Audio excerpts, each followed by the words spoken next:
ये जी भाई दूध लेने दियां पठोरियां हैं छोटियां। माशाल्लाह सर। हाँ जी। हाँ इसे बके दियां पट्ठा ने भाई। अच्छा माशाल्लाह। बच्चे छोटे सेल कर देने ठीक नाल हो गया। ते ठीक मां है दी। माशाल्लाह सर, ये भी पाठा। हाँ ये भी पट्ठे भाई। जी अस्सलाम वालेकुम सर जी। वालेकुम सलाम भाई। क्या हाल चाल है सर? अल्हम्दुलिल्लाह भाई, करम अल्लाह का। सर सबसे पहले तो अपना नाम और अपनी जगह के बारे में बता दें, इस टाइम हम कहाँ मौजूद हैं? नाम है जी अल्लाह देता है। ठीक हो गया। अड्डे चकड़ाले बाबे जाल मेरी रिहाइश है जी। ठीक हो गया माशाल्लाह। ते सर उत्थे रह रहे हैं जी। ठीक हो गया सर जी। काम कदों तो स्टार्ट किया? ते कम भाई पहले मेरे को बकरियां दी चीनियां माशाल्लाह। ते फिर उस तो बाद ना इन्हां बकरियां दा शौक लग गया ते ये फिर पट्ठा दोस्तां फिर इन्हां नूं लाया ते मैं जियां रखियां पालियां बनाइयां तैयार कीतियां। ठीक है गल्ला कीता हुण सारी रौनक बन गई, आपका शुगला बन गया, खेल बन गई माशाल्लाह। ते बस आपका जो है सर ते तरीका। बीतल बकरी जड़ी है एनू रखे कितना अरसा हो गया? इन्हें रखियां मैंने हो गए 3 ਤੋਂ 4 साल। अच्छा 4 साल। हाँ इन्ना जो की फायदा हासिल कर रहे हो? ये फायदा ये बच्चे जमदे बेचते ने, ठीक हो गया। पट्ठा नहीं बेचते, ठीक हो गया। वो बकरियां बन जांदियां ने ठीक है। ते सानू ये फायदा है बकरी ने दुध चो लिया, ठीक है। कोई घर इस्तेमाल कर लिया, कोई दुध इंडे दिता। ठीक हो गया। एवं कर बचदा तो जो ज्यादा होता छोटियां पट्ठा नूं पिवाई गया, पट्ठा जल्दी तैयार हो जांदियां ने। ठीक है। ते साडा यानी कि मेन ਜਿਹੜਾ ਤੁਹਾਡਾ ਫੋਕਸ ਹੈ ਉਹ ਤੁਸੀਂ ਬਰੀਡ ਲੈ ਰਹੇ ਹੋ ਇਹਨਾਂ ਦੀ, हाँ जी ਬੱਚੇ ਲੈ ਰਹੇ ਹੋ, बिल्कुल ਮੇਨ ਜਿਹੜਾ ਮਕਸਦ ਹੈ। हाँ जी हाँ जी हाँ जी। ਠੀਕ ਹੋ ਗਿਆ। ਅੱਛਾ ਸਰ ਹੁਣ ਇਹ ਦੱਸੋ ਸਾਨੂੰ ਕਿ ਬੀਤਲ ਨਸਲ ਦੀਆਂ ਜਿਹੜੀਆਂ ਬੱਕਰੀਆਂ ਨੇ ਇਹਨਾਂ 'ਚ ਮੇਨ ਕਿਹੜੀ ਕਿਹੜੀ ਚੀਜ਼ ਵੇਖੀ ਜਾਂਦੀ ਹੈ ਕਿ ਜਿਸ ਵਜ੍ਹਾ ਤੋਂ ਹੈ ਕਿ ਬਈ ਪਿਓਰ ਪਤਾ ਚੱਲੇ ਕਿ ਬਈ ਬੀਤਲ ਨਸਲ ਦੀ ਜਿਹੜੀ ਪਿਓਰ ਆ? बकरी बीतल नस्ल दी जी जिसम बरीक होवे, जत वड्डी ना होवे, ठीक हो गया। बिल्कुल मुलायम होवे, ठीक हो गया।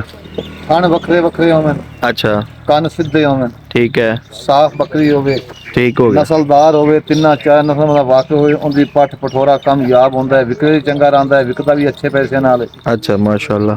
ਤੇ ਇਹ ਤਰੀਕਾ ਹੁੰਦਾ। ਬਾਅਦ ਉਹਨੇ ਬੱਕਰੀਆਂ ਦੀ ਮਿਲਾਵਟ ਹੋ ਜਾਂਦੀ ਹੈ, ਕੋਈ ਦੇਸੀ ਬੱਕਰਾ ਮਿਲ ਗਿਆ ਤਾਂ ਵਿੱਚ ਬੱਕਰੀਆਂ ਦੇ ਪੱਟਾਂ ਦੇ ਵਾਲ ਆ ਗਏ, ਜਿਸਮ ਦੇ ਵੱਡੇ ਵਾਲ ਆ ਗਏ, ਕੰਨ ਛੋਟੇ ਰਹਿ ਗਏ, ਉਹ ਕੋਈ ਮਜ਼ਾ ਨਹੀਂ ਹੁੰਦਾ ਉਸ ਬੱਕਰੀ ਦਾ। ਬੱਕਰੀਆਂ ਸਾਫ਼ ਜਿਸਮ ਦੀਆਂ ਹੋਣ, ਬਿਹਤਰੀਨ ਅੱਛੀਆਂ ਰੱਖੀਆਂ ਹੋਈਆਂ, सही।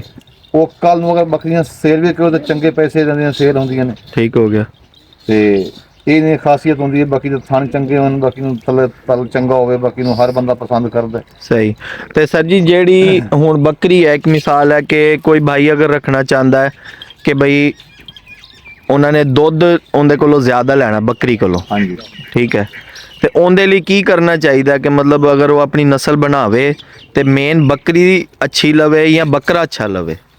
पहला नंबर जो बकरी अच्छी लवे, ठीक हो गया। ਉਹਨੂੰ खुराक देवे, ठीक है। ਉਹ 4 ਦੰਦ करे तो फिर ਉਹਨੂੰ क्रॉस करावे, ठीक हो गया। खुराक देवे। अच्छा बकरा यानी कि आप नस भाई तो चंगा ब्रीडर होवे, उसकी बकरी आस करा लवे, ठीक हो गया। ਉਹਦੇ ਬੱਚੇ ਜੰਮੇ। ठीक है। ਜੇ ਦੁੱਧ ਪੀਵਣ ਦਾ ਸ਼ੌਂਕ ਹੋਵੇ ਤਾਂ ਬੱਚੇ ਸਾਈਡ ਤੇ ਕਾਲੇ ਦੁੱਧ ਚੋਈ ਜਾਵੇ, सही है। ਖਲ ਵੰਡਾ ਦਾਣਾ ਪਾਈ ਜਾਵੇ ਤੇ ਦੁੱਧ ਚੋਈ ਜਾਵੇ। ਜੋ ਨਸਲ ਵਧਾਉਣੀ जी जी। ਤੇ ਫਿਰ ਬੱਚੀਆਂ ਨੂੰ ਦੁੱਧ ਰਜਾ ਦੇ ਪਿਆਵੇ ਨਾ ਪੱਠਾਂ ਨੂੰ, ठीक है। ਉਹ ਜਲਦੀ ਤਿਆਰ ਹੋਣਗੀਆਂ, ਬੱਕਰੀਆਂ ਬਣਨਗੀਆਂ, ਅੱਗੇ ਫਿਰ ਨਸਲ ਵੱਧ ਜਾਏਗੀ। ठीक हो गया। अच्छा सर हुण ਇਹ ਦੱਸੋ ना कि भाई अगर नस्ल बनानी है हाँ जी ਤੇ ਉਹਦੇ ਚ ਮੇਨ ਕਿਹੜੀ ਚੀਜ਼ ਬੱਕਰਾ ਜ਼ਿਆਦਾ ਇੰਪੋਰਟੈਂਟ ਹੈ ਜਾਂ ਬੱਕਰੀ ਜ਼ਿਆਦਾ ਇੰਪੋਰਟੈਂਟ ਹੈ? बकरा ज्यादा होना चाहिए। अच्छा। बकरी बोरा हौली भी होवे ना, हाँ बकरा चंगा मिले, बच्चे चंगे जमदे।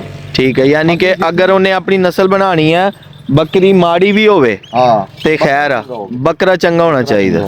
ठीक हो। कद होवे, पूरी नस्ल होवे, रंग चंगा होवे, ठीक हो गया। वो अच्छा कामयाबी। अच्छा सर जी हुण सानू ਜਿਹੜੀਆਂ ਆਪਣੀਆਂ ਕੋਈ ਬੱਕਰੀਆਂ ਨੇ ਕੋਈ ਉਹਨਾਂ ਦਾ ਸ਼ੌਕ ਕਰਵਾਓ। जी है ये भाई चाहे होवे जरूरी चाहिए बकरी नूं। अच्छा सर। ਕੰਨ ਪੂਰਾ ਹੋਵੇ बकरी नूं, नक बहुत पूरा होवे, माशाल्लाह। खड़ाई पूरी होवे, ठीक हो गया। बकरी दा सिंग बहुत चंगा होवे, बरीक जिस्म माशाल्लाह। होवे, माशाल्लाह ये शायद कामयाब है जी। जबरदस्त। ਇਹਦਾ 100 ਗਾਹਕ ਹੁੰਦਾ ਜੀ, ਇੱਕ ਨਾ ਤਾਂ ਦੂਸਰਾ ਚੰਗੀ ਸ਼ਾਇਦ ਚੰਗੀ ਹੋਵੇ। माशाल्लाह। सर ਇਹ ਕਿੰਨਵਾਂ ਸੂਆ ਇਹਦਾ? ਇਹ ਦੂਸਰਾ ਸੁਬਹ ਹੋਵੇਗੀ। दूसरा सुबह सोएगी। अच्छा माशाल्लाह। ਇਹ ਭਾਈ ਪਹਿਲਾ ਸੁਬह। अच्छा माशाल्लाह। मुँह चोगी होगी। हाँ जी अच्छा अच्छा चार दांत ते क्रॉस करवाया? हाँ जी 4 दंद ते क्रॉस कराए। सर कितना टाइम रहंदा इनू? इनके जो रहंदे ने भाई 3 महीने सून तकरीबन, 2.5-3 महीने। अच्छा माशाल्लाह। लापर कान फेस ਉਹ ਸੋਨੀ ਵਕੀਲ ਆਇਆ ਹੋਈ। माशाल्लाह जी। जी सर जी। हाँ ये भाई तीसरा सूआ है सुनो। माशाल्लाह हाँ जबरदस्त 8 दंद हो गए, जबरदस्त। तीसरा सूआ ने सूना है हुन। दो ठीक हो अगे गया। सूट है, तीसरा सूआ ने हुन सूना है। सही हो गया देखो ना भाई ए जिसम होना चाहिए बकरी में। माशाल्लाह। बिल्कुल बारीक होवे, कोई ऊंचा चिक्का वाल ना होवे। सर जी दुध किन्ना कर रही सी? ये 3 3.5 किलो 3 3.5 किलो जी। ठीक हो गया। हाँ जी। ए चराई ते है? अचराई थे। ठीक है दाना शाना कोई नहीं कोई पर? दाना ही खाना नहीं। सही। अगर दाने रखते पाओ तो फिर चार से चार तो क्रॉस करेगी। चार से भी खा सकती है। माशाल्लाह माशाल्लाह सर जबरदस्त। सर जी कोई ब्रीड अपनी दिखाओ जेड़ी पट्ठा ने वो दिखाओ कोई।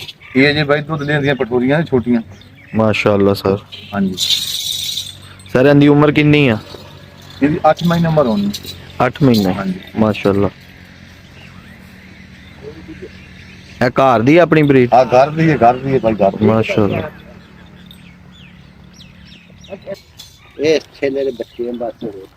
हाँ इसे बकरी ने पट्ठा ने भाई। अच्छा माशाल्लाह बच्चे छोटे सेल कर देने। ठीक हो गया।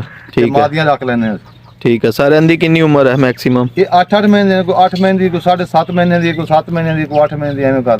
ठीक हो गया माशाल्लाह। पाछो दा ऐसा नहीं हो मोना खड़ी। सर ये भी पाठ है माशाल्लाह। हाँ ये भी पाठ है भाई। माशाल्लाह जबरदस्त। 9-10 पट्ठा है ने अल्लाह की तो।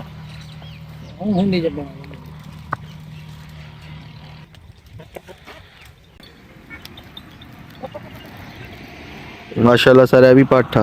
हाँ ये भी पाठ है भाई। जबरदस्त। सर जी अपना ब्रीडर भी दिखाओ सानू। जी सर जी यह ब्रीडर है अपना? हाँ जी ये ब्रीडर है बकरा।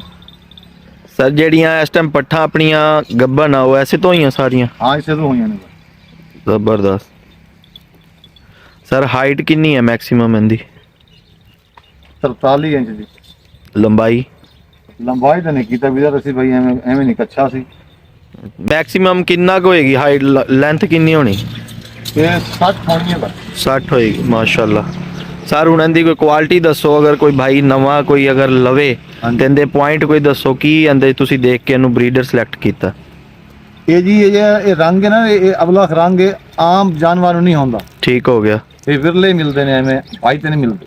ठीक हो गया उस माशाल्लाह। तो बाद नकौड़ा पूरा है बकरे नु। जबरदस्त। कन्ना का हिसाब किताब पूरा है। माशाल्लाह झालर भी सही आ रही बकरे दी। थल्ले झालर भी है। हम्म बकरे की खड़ाई भी है, हुसन भी है, खूबसूरती भी है, बच्चे भी बहुत चंगे आए तो सामने भाई सारे बच्चे भी खाए तो। जबरदस्त।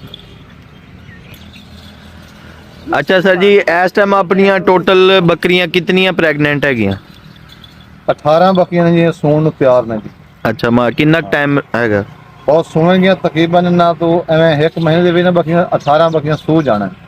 ठीक है कोई 10 दिन कोई 8 दिन कोई 15 दिन कोई 20 दिन एवें से लीव। यानी कि पहले महीने बकरियां ਤੁਹਾਡੀਆਂ ਕੰਪਲੀਟ ਐਂਡ ਚ ਹੋ ਜਾਣਗੀਆਂ? हाँ बिल्कुल पहले महीने ਦੇ ਐਂਡ ਚ। खैर करे हो जाना। ਠੀਕ ਹੈ ਤੇ ਸਰ ਆਪਣਾ ਕੋਈ ਸਾਡੇ ਦੇਖਣ ਵਾਲੇ ਵੀਵਰਸ ਅਗਰ ਕੋਈ ਤੁਹਾਡੇ ਕੋਲੋਂ ਕੋਈ ਚੀਜ਼ ਪਰਚੇਜ਼ ਕਰਨਾ ਚਾਹਣ ਤੇ ਤੁਸੀਂ ਵੇਚ ਵੀ ਦਿਓਗੇ?